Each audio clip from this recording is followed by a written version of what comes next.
Good morning, and a warm welcome to your show, Sunny Mornings, Los Angeles. I'm your host, Melissa, and it's Tuesday, August 4th. You'll be interested to know. 82 years ago, today in 1944, a young diarist, Anne Frank, began sharing her personal reflections while hidden, producing a vivid account of hope and resilience. That diary later became an international symbol of human dignity and education about intolerance, inspiring readers and shaping how future generations remember those lost. So now you know. And now, it's time for the Surf Report. Wednesday at Venice Beach. This morning it's looking clean with waves at 2 feet. Conditions remain fair throughout the day, holding at 2 feet.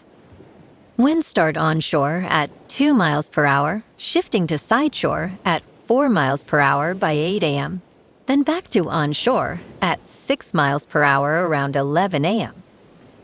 Best time to ride is at 6 a.m. with the 2-foot outgoing low tide when the southwest swell is 1.5 feet at 14 seconds, and the onshore wind is 2 miles per hour. The first low tide on Wednesday will be 2 feet at 7:30 a.m., followed by a 5.5-foot high tide at 2:45. The nearshore buoy at Santa Monica Pier reads 74 degrees for the water temperature.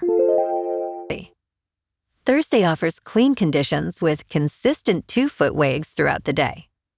Friday maintains similar size at 2 feet, with fair conditions as wind shifts lightly from the southeast. Saturday sees a slight increase to 2 to 3 feet, but inshore winds in the afternoon create choppy conditions, making early sessions the best time to catch cleaner waves. This morning, there's patchy fog, and it feels like 72 degrees with no wind. The sunset will take place at 7:51. And it will rise again tomorrow at 6:09. Looking ahead in the weather. Saturday will be mostly sunny with highs near 64 and a northeast breeze up to Skip. Sunday and Monday warm up with Sunday near 68 and Monday near 72, staying partly to mostly sunny with lows in the upper 40s to mid-50s. A slight chance of rain returns Tuesday afternoon into Tuesday night with highs near 71 and overnight lows around 57. Bonjour, food enthusiasts. This podcast is brought to you by Versailles Cafe and Pastries in Encinitas. Nestled on El Camino Real South, just north of Encinitas Boulevard, this cafe is a haven for culinary delights. Indulge in their amazing Eggs Benedict or their gluten-free crepes. You can grab a panini for lunch or just breeze on through to get your morning coffee. They are open every day from 8 to 5. So stop on by and don't forget to tell them Sunny Morning sent you. In local news, the Western States Carpenters announced on Monday its endorsement of Mayoral candidate Nithya Raman, switching support from incumbent Mayor Karen Bass, who was previously endorsed in 2022. With representation for 60,000 carpenters, the union aims to back the council member seeking to unseat Bass. Raman emphasized the need for housing affordability, stating, "I want to see cranes rising all over the city of Los Angeles." In contrast, Bass celebrated a ribbon cutting for a 19-unit affordable housing project for veterans in Koreatown. However, Bass's decision not to require union wages for construction workers led to the union's change in support.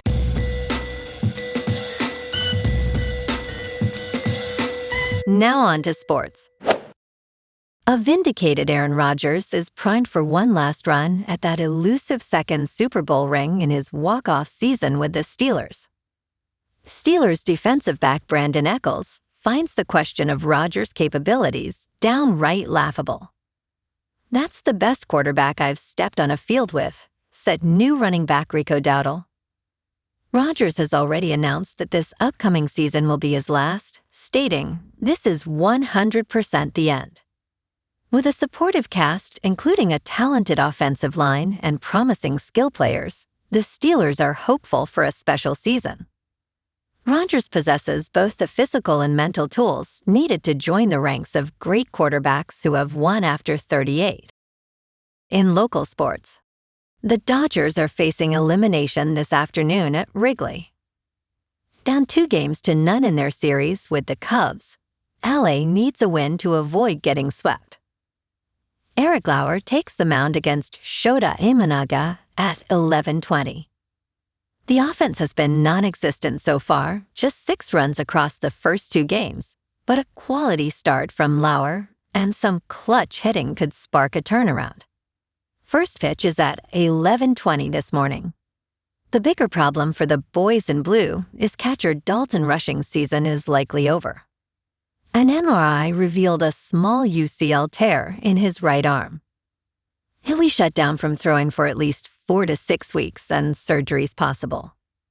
It's a brutal blow timing-wise, with the team already mired in a 5-game losing streak.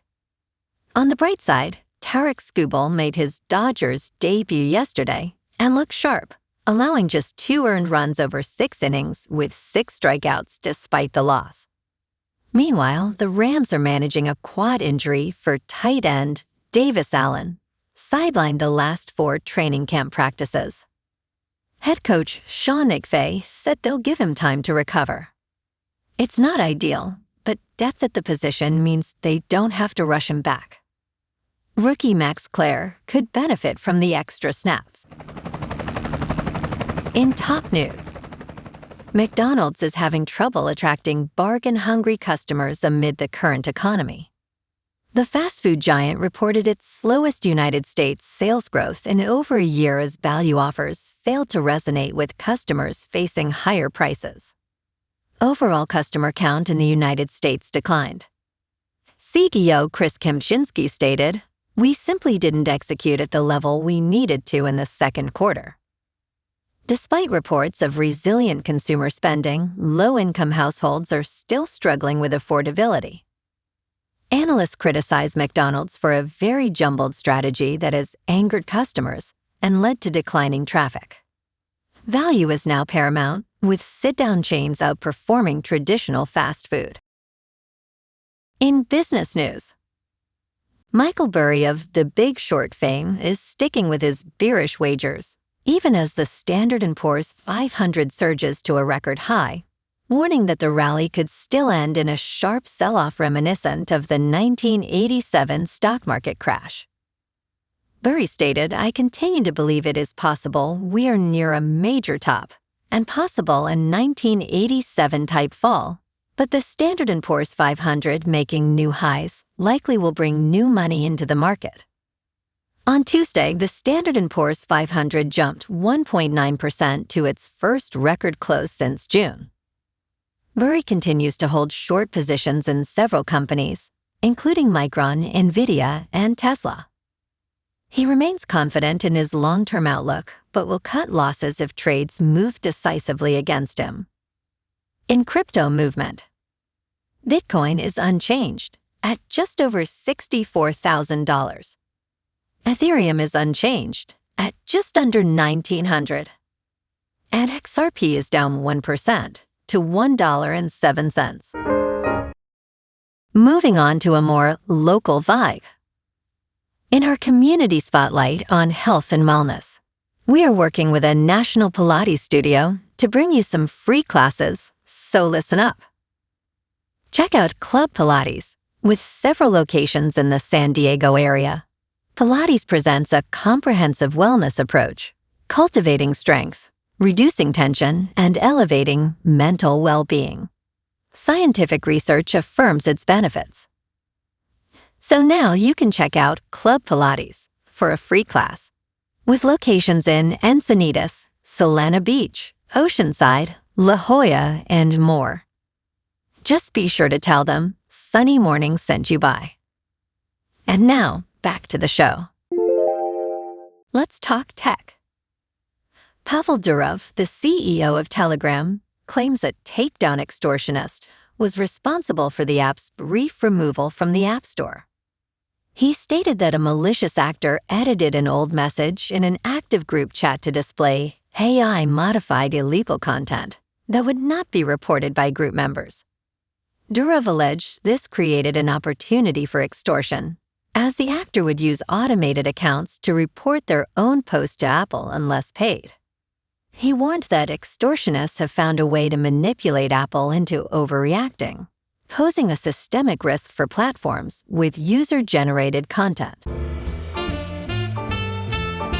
And in entertainment news, ESPN has lined up its 4th annual Creator Network of digital stars who will fan out across the country to promote the 2026 National Football League season, culminating with the Super Bowl airing on ESPN for the first time.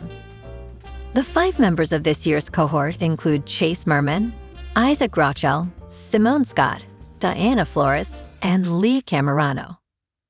Katie Daly, ESPN's Senior Vice President of Digital, Social, and Streaming Content, stated, "This is a major moment in ESPN's history, and we have an incredible opportunity to tell that story in new and authentic ways." The 2026 group will have broad access to attend college football games and National Football League events, including the upcoming Super Bowl on February 14th at Los Angeles, California SoFi Stadium. Well, alrighty folks, it's time for the quote of the day. And today, our quote comes from the American author and motivational speaker, Dale Carnegie. And he said, "Most of the important things in the world have been accomplished by people who have kept on trying when there seemed to be no hope at all." And that's a wrap for this morning. You can check out our Instagram, YouTube, and TikTok for some captivating aerial videos with local news and the surf reports. Have an amazing day, my good friends. We'll see you tomorrow with another episode of Sunny Mornings, Los Angeles.